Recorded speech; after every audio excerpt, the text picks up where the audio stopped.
Welcome back to the Fixed Ops Roundtable. This segment is how to defend your dealership from attacks. At our last event in November, we met our distinguished panel. They're here again with us today. They are Nikhil Kalani, who's the Vice President and Chief Information Security Officer at the Reynolds and Reynolds Company, Todd Skelton, who's the CEO of Ascendance Trucks, Ed Roberts, the COO of Bozard Ford Lincoln, and Brad Holton, the CEO and founder of Proton Dealership IT. So, gentlemen, want to talk to you a little bit about today about defending our dealership and taking it a little bit further. We had a great panel, got a lot of strong feedback in November. Nikhil, kind of set the stage for us, for our dealer audience. We need to be prepared, need to defend ourselves. Take us through some of the basics, and then we'll open up to our dealer panel. Sure. I think where we are now, in a couple of months into this, we need to take stock of our situation. Do we feel strongly our IT is in the right place? Right, that's the foundation on which this house is built. Without that, nothing else is really going to be effective. So check your IT systems, work with your IT provider to make sure you're in good shape there. Then on top of that, do you have the right security layers? Is everything working as you expect? And if that's in place, now look at the paperwork aspects of this. Is your program looking healthy? Do you have the right policies written down? Is your staff trained? Are you able to have a conversation with your seniors about the status of your program? If you're not ready for that kind of conversation yet, I think it's time to look back at the entire stack, re-examine IT, re-examine security, examine your requirements from the FTC and put it all together and start having those conversations.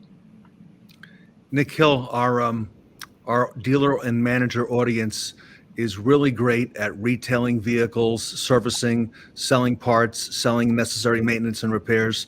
But a lot of things have changed in our industry since the late 1990s, the advent of the internet.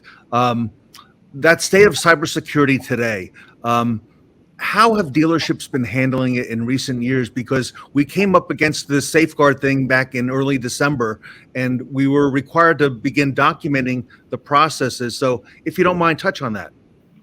So historically, dealers have been managing IT and security somewhat informally, and that leaves a lot of gaps. Right? To take this to the next level, you have to formalize the program. The attackers have only grown stronger. In the meantime, our weaknesses have also become more prevalent if they're not well managed, right? There's computers everywhere, data's everywhere. And if we don't have a handle on our IT assets, our data assets, I don't think that the business stands a chance to defend themselves. It's all too easy to get an attack into a network and detonate it from inside the network, right? So you have this explosion of ransomware inside a network if you don't have the right safeguards in place. So the major change really is the success of ransomware attacks. They've become so easy to do if you don't have the right protections. At the same time, because of that success, the protections that are available have evolved significantly. You really can contain these risks. It's a matter of taking those steps necessary, working with the right people, and then it can be contained and very well managed. So one has to move to a proactive stance. Don't wait to learn this the hard way. Make security a priority, and then risk can be very well controlled. Todd Skelton, you know firsthand about how bad things can get. And we're greatly honored to have you, share some of that with us here today at the Fixed Ops Roundtable. Todd, take us through it, overseeing a very big, large dealer group, and I'm sure you had protections in place. So walk us through that. Yeah, it was the beginning of the summer in 2020, and we just figured out that we were going to make it through COVID. And it was a Friday morning at the end of the month, as it always appears to be with these bad guys. And here our 56 dealerships and over $3 billion of revenue was completely shut down. So we got the phone call from one dealership, which is where the hack occurred. And within minutes, maybe an hour, the whole system we shut it down and we couldn't get it to come back. So I remember on Monday, my IT team, they were in the office in Boston, and they were drawing out this map. And I walked in and I said, what is that? What is that map? And they said, well, that's like 3 weeks. And I said, what does that mean, 3 weeks? And they said, well, that's when we think we can rebuild the whole network, start from scratch, and get you guys selling it and servicing cars again. I said, whoa, time out. 3 weeks. Truth of the matter is, after many days, after me being convinced that an endpoint protection called Sentinel-1 was going to solve all my problems, I called Brad. And Brad said, Todd, that's great. Endpoint protection, Sentinel-1's amazing, but who's going to monitor that? I said, gee, I don't know. He said, well, it can tell you all the bad things that are going on, but if nobody's watching it, who is going to alert you to do something? And I said, well, sounds like you're going to be doing that, Brad. So we hired Proton to come in and basically clean up the mess. And I don't know, Brad, 2 weeks. I think it took us 2 weeks to literally get the business back to where we could at least function. Ted, it was an absolute disaster. Todd, I can't imagine. I heard about it sometime later, third hand. All right, but walk us through that first day, that Friday, that weekend, that Monday, because in many ways, you're shut down, on all fronts, sales, service, parts, and so on. Well, it's chaos because nobody knows exactly what to do. And the first thing you do is you call your insurance company, and the first thing they do is try to reach out to a vendor to try to start the process to figuring out whether the customer data was breached, right? Because at the end of the day, you can get the system back up, and we did, but did we breach customer data? Because that's when it becomes beyond a disaster. Unfortunately, in our case, that didn't happen, but it would have taken 5 to 6 weeks for us to really know the truth on that. So the second thing was, let's get this business back up and running. And we were writing handwritten repair orders. I know Ed can appreciate that as a prior fixed ops manager. Handwritten repair orders. The only system that worked was a dealership group that we had purchased that we hadn't moved over to our network. And it was just a couple of stores. And they weren't on the mainframe, so they weren't attacked. So we knew what regular business looked like, again, but it took us literally, Ted, the better of 3 or 4 weeks just to get moving along to where we could service our customers. And customers understood, but I guarantee we lost a lot of business.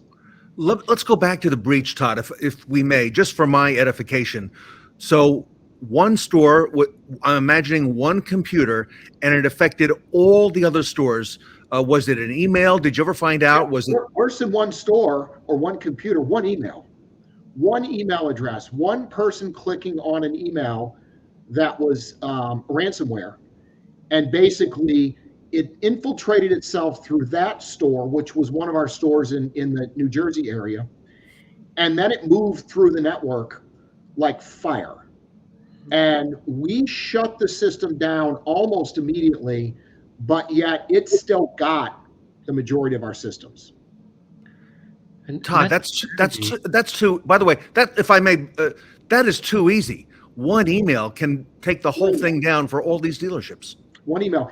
And I would say, and Brad could probably comment on this, we did have a certain level of protection. It wasn't like we were out there running on a mom and pop network. We did have a reasonable level of protection. But again, one email without the proper endpoint protection, and the bad guys, somebody clicks on it, the bad guys get in, and that's where the chaos starts. And it did. And I remember going in trying to find usable computers that were in the dealerships that hadn't been hacked, that we could at least limp along to be able to use off the network. It was quite an experience, Ted. So to that point, most of the things we see now are fully automated attack vectors where something will spew out millions of emails. And there's one particular we see a lot called the Emotet. So what Emotet will do, it is a fully automated system. It'll send out 5 million emails. All right, out of those 5 million, it only needs 1, 2, 3 to make it worthwhile. All right, so somebody clicks on it, they don't have good endpoint detection in place. So they open up a Word document, and they click on something, it has a macro, or they just open it with a macro attached, and all of a sudden they've infected the computer. Now what happens is, and remember, this is fully automated. This is not a hacker on somebody's, in his mother's basement, sitting on the couch wearing a hoodie, trying to attack a dealership. This is a fully automated, well-funded, system, with hundreds of employees sitting in office buildings in Eastern Europe. All right, so they're automating this platform, and it's going crazy. As it gets into this one computer, first thing it does, it scans the computer. It dumps all the passwords out of Chrome, Edge, Firefox, any browsers. It's going to dump all your email. So not only is it going to dump your email, it's going to take your last 90 days of conversation. This is where it gets really interesting. It uses a very unique social engineering system. So it takes the last 90 days of email conversation. Now, if you think about this, Todd, think about the last 90 days of email in your inbox right now. Who have you talked to? What conversations have you had? So it takes it off, and then it sends replies back to every email you've gotten in the last 90 days.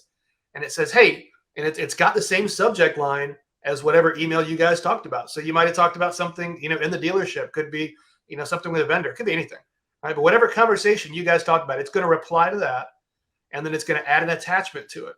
So when the person gets the email from you, it looks like it's coming from Todd Skelton. Well, it's not. It's coming from a fictitious email address, but if you just first glance at it, the display name's Todd Skelton, so you think it's Todd, right? And it's got the subject line that you and Todd talked about, just in the last 2 weeks.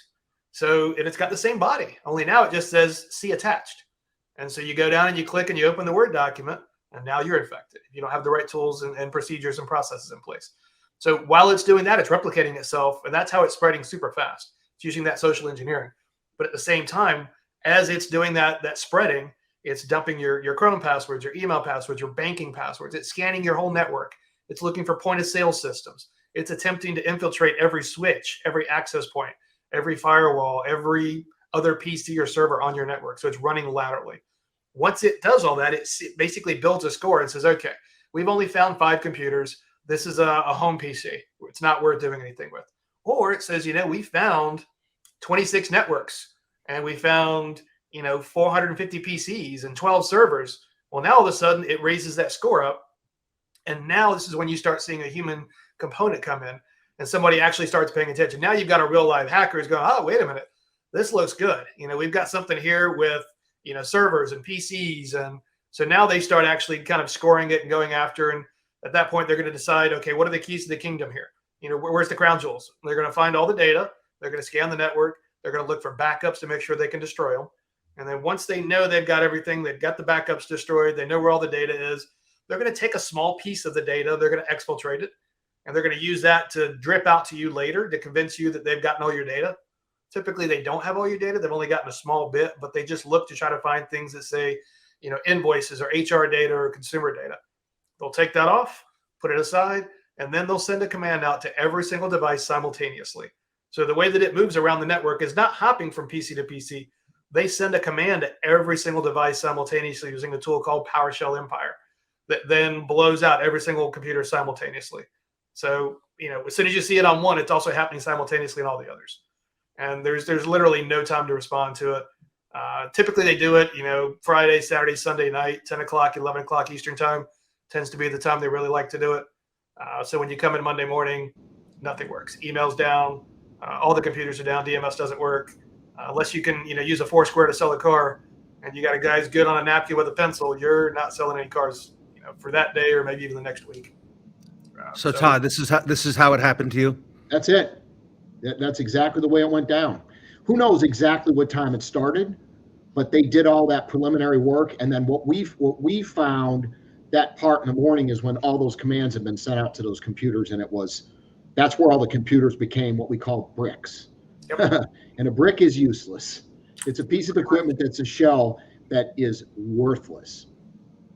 So if Ed Roberts sent me an email, Brad, and normally that would be in the course of business during the course of any day, I would reply to that. It would have to have an attachment, though, in order to infect the system. Is that correct or no? Well, there's 2 ways that we see. There's a link which takes you to a website where you could download something without realizing it. But typically, you have to interact. Just having it in your inbox and opening it is not going to do anything. It's got to be some sort of interaction.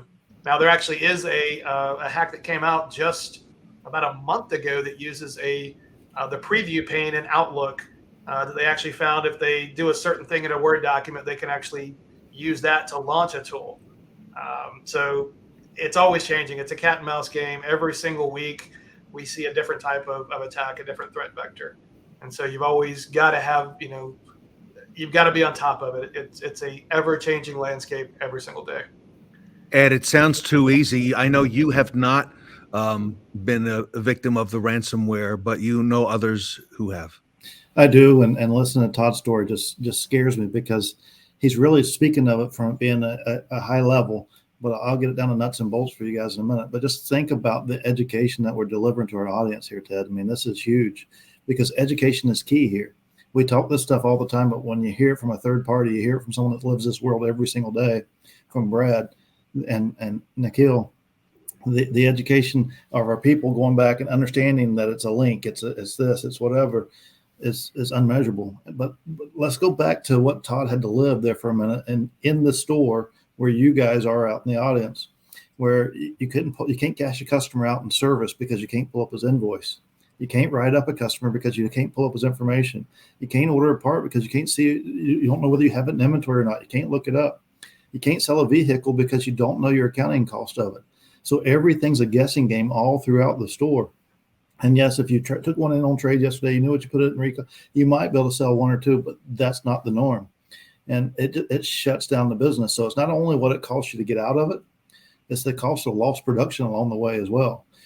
And the consumer experience that we're going to send our customers through when you experience it, because it's not pleasant for them either. They can't come in, they can't get their vehicle, they can't bring their vehicle in and get it serviced. It continues to just compound itself. So take this education and learn from it. Ed, we didn't even talk about it because it's the least relevant piece. But once you get past all this, you have to change all your equipment. Most of the time, we spent over $10 million on equipment replacement. Now, some of it needed to be replaced, which is part of the reason why this happened in the first place. But all of it didn't need to be replaced. But this caused that. So you've got that coming at you too.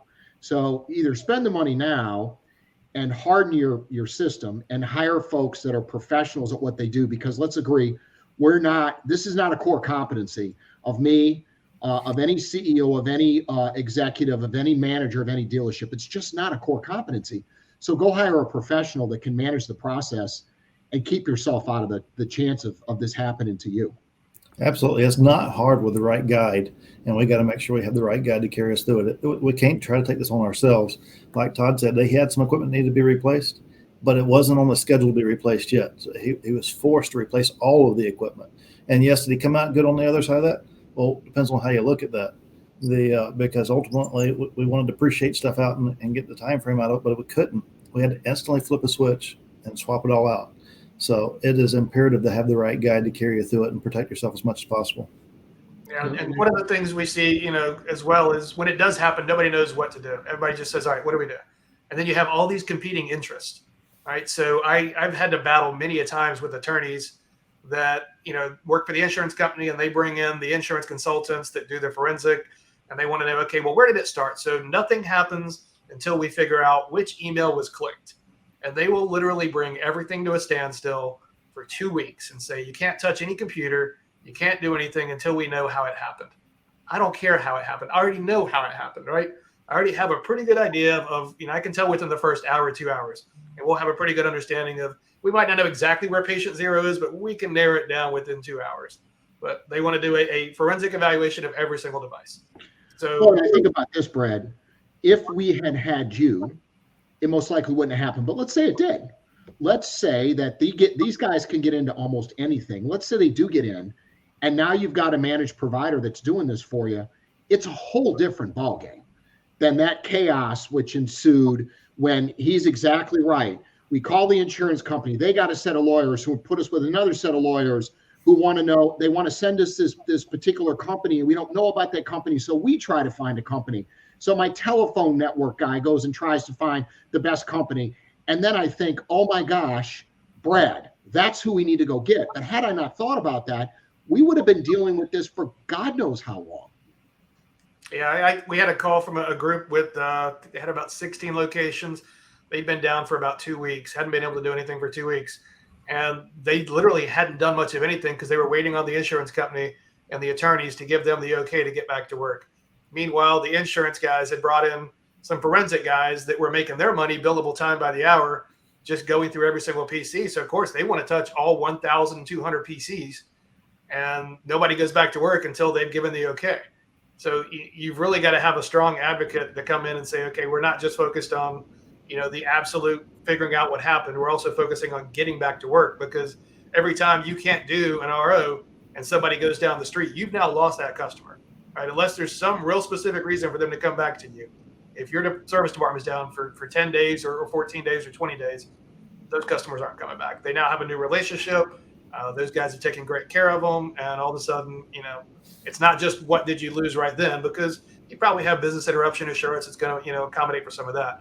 But it's what did you lose long term with every one of those customers that went somewhere else, bought somewhere else, got service somewhere else, and now have a new relationship. Well, Brad, if I may, and Nick, I'll come to you in just a moment. I got to ask this question though, Brad. How often is this happening? I mean, we know how many dealers there are in the United States. How often is your phone ringing and you're hearing that there's another one or another group or another single point store that's been infected? What time is it? I mean, that's kind of, it happens constantly. I would say at least every week, I probably get a call from someone who's a current client that says, hey, I talked to someone at our 20 group, or, they just came, I just got a note from someone. I gave them your name. They're in the middle of this right now. We get referred in probably once a week, every other week, something like that. There's some sort of an incident going on. It's kind of the loudest secret in the automotive world is everybody gets together at a 20 group and they all talk about it, and everybody comes away and they're all focused on, man, I can't be the next one. I've got to do something about this. And then, 2 weeks later, it's like, I really need to get focused on doing those EV chargers in the parking lot. And they've forgotten all about it. So we see it constantly. And some dealers really do kind of stay with it once they figure out one of the, the dealers they know got hit. Others, short-term memory, move on to something else. And Nikhil, it sounds like I need more than one level of protection. Go ahead. Oh, no doubt. As painful as this is, it is still a highly preventable situation. But it works in layers, right? Protection works in layers. You've got to have basic good network protection, good firewall, and has some intelligence to it, not just old firewall from several years ago. So the technology has evolved, right? We can't just have any product out there and expect it will do the job. So we've got to have the right product, fairly modern, which has intelligence to it. So good firewall, that's the basic network protection. Good email filter, because most of these attacks are happening via email. So email is actually the number one attack vector in the world right now. So strong email filter is just a key protection. Then the email gets to an endpoint where it's opened, right? Preferably not opened by a smart user, right? So security awareness training is a key part of this. That's another layer, the human factor, another layer. And in fact, in Reynolds, we call it the human firewall because they're very much part of the solution overall. But let's say that the user did click on the attachment or the link, then the endpoint protection program has to take over. An attack may start, but it needs to be shut down really very quickly. Okay, old antivirus doesn't work anymore. I mean, it's dead. You've got to have something called EDR, endpoint detection and response. So every letter matters at detection and response. What these are looking for is behavior. What is the intention? What's the behavior of this program being run right now? The attachment being run or the file being downloaded? What can we see? How is it progressing? So typically there's a little bit of a start, and it's minor, nothing to worry about. But as soon as it sees the detection of a behavior that's malicious, shuts it down. So these layers working together, they work. Now, if you have all of this, but you're not actually monitoring it, you're still leaving yourself open, because technology works really well, but you've got to have the right people who know, what is this alert saying?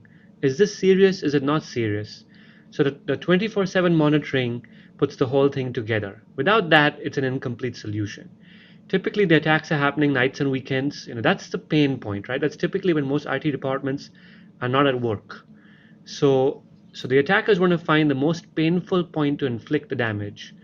So that's why you need a 24/7, 365-day coverage. So all of this together, it can really reduce the risk to a very, very manageable level, very preventable. And to that note, I had a call, that's been a few months now, with a dealer principal at about 22 locations. And they were going through a ransomware. They'd been down about 2 weeks. Same thing, fighting with the insurance company and the attorneys and everybody else. But as I'm talking to the guy, it's real late at night. He called me, he got my name from another dealer. It was 11 o'clock at night. We finally get a call scheduled, and he's just walking me through everything. And he said, "Yeah," he said, he said last year, we had something real similar, and it cost us over $1 million to pay the ransom, and I just didn't think we were ever going to have this again." And I literally almost dropped the phone. I mean, I just didn't know how to react. Right? It was last year over $1 million paid. And he walked me through, and I said, "Well, I don't understand. How did this happen?" He said, "Well, we got all these things put in place, but apparently we didn't have anybody monitoring it, and we didn't have it set to actually remediate anything. So they had a really good endpoint product, but it wasn't licensed for most of the features. It was alerting to an email that nobody was looking at, and as a result, it wasn't set to automatically, fix anything. It wasn't aggressive, and nobody did anything with it. So the same IT guy was in charge, after the breach as before the breach. He was still the same IT guy that was in charge during this breach. And I explained that you should probably play golf with them, invite them to dinner, but you might want to just make some changes on how you're handling IT. You got to have 24/7 monitoring. You got to have a team that's actually kind of responding and looking at everything in real time all the time, or it's going to get past you. Well, I'm glad you mentioned that, because it really is. It's the profession of these guys that's out there, and they're not just chasing the same way every single time. They're always looking for a new way to come in and attack us. And that's why we got to have guys like you to come out and say, "Hey, this is what's out here now. This is what we got to work towards." And so I'm glad you mentioned that about the guy getting hit, or talking about it happening again, because that's what we think. A lot of times we think that, all right, we've been there, we've done that, we've been through it, we're good. But it's ongoing. It's their profession. That's what they're going to do. They're going to find new ways to get in. And Todd, this would seem like a tall order for any dealership, let alone a group, to be able to tackle on their own. And, you told us about that and the importance of reaching out to the professionals. Yeah, I think it would have taken, I've tried to estimate how long it would have taken us to put it all back together and just limp along. And it could have been 6 to 8 weeks. I mean, it's a big network. It's a lot of people. We had over 3,000 employees at the time. And you got to think about that too. These folks want to go back to work. And then there's one more piece we didn't really talk about. And that is, if there is a consumer breach, can you imagine the phone calls that are coming, because it gets out? And a few of my general managers had very, very difficult conversations with customers who were deeply concerned, as they should be, that their information had gotten leaked, when in fact it hadn't. So you've got that piece of it. It never ends. It just keeps going in terms of the things that could come up, on the negative side of this thing. You need a professional. Brad, we're taking a lot of notes and listening, and it's frightening, the attack that we're under in the retail car business. If we're looking at a cybersecurity firm like Proton, what are the next steps? How do we protect ourselves? Because you're seeing this every day firsthand. I mean, first thing you've got to do is interview some partners, figure out who's got the skill set, who's familiar with automotive specifically, and who can bring a 24/7 cybersecurity team in to kind of help facilitate all this. And then I would even say, okay, let's not just get a partner that does this. Let's get somebody else, a third party, that maybe your accounting firm, that can audit and say, okay, we'll come in and do an annual audit of what your IT team is doing. All right. It's not something you can just hand over to someone and say, okay, I've hired Proton, it's good. Well, I mean, Proton's going to do a great job, and whatever you hired is going to try their best. But it's got to be something that the dealer principal actually is so focused on and so aware of, that they sit down with that partner every year and say, okay, where are we at? What are we doing? What are we not doing that we should be doing? What else is there? Go to events where you can learn about new topics outside of just the normal things you're doing. So become aware of it. Really make it a top focus, and then bring in the right partners and vendors to kind of do all those pieces to get everything locked down. Because to your point, you don't want to be the one sitting up there. Back in 2019, December 2019, we had a breach we responded to, and it was a Monday morning. Dealer woke up, email didn't work, and then realized that all the dealers had been hit, five large stores. And by 2 p.m., I get a phone call. We just got engaged with the dealer around 8 a.m., 9 a.m. We started working with them, trying to figure out what's going on. By 2 p.m., he calls me and he's got a reporter sitting in his office, and a lady had shown up to get her car, and she just bought a new car, and they couldn't close it out because everything was down, and the employee didn't know what to say, so he told, sorry, we can't do your car right now. We're in the middle of a ransomware attack. 2 hours later, the local TV station's got the antenna going up on the van in the middle of the parking lot, and they're broadcasting live from this dealership group. Dealer puts me on the phone, and I was able to at least say, hey, based on what we've seen so far, no consumer data was on this network, so that piece is off the, we're not worried about that one.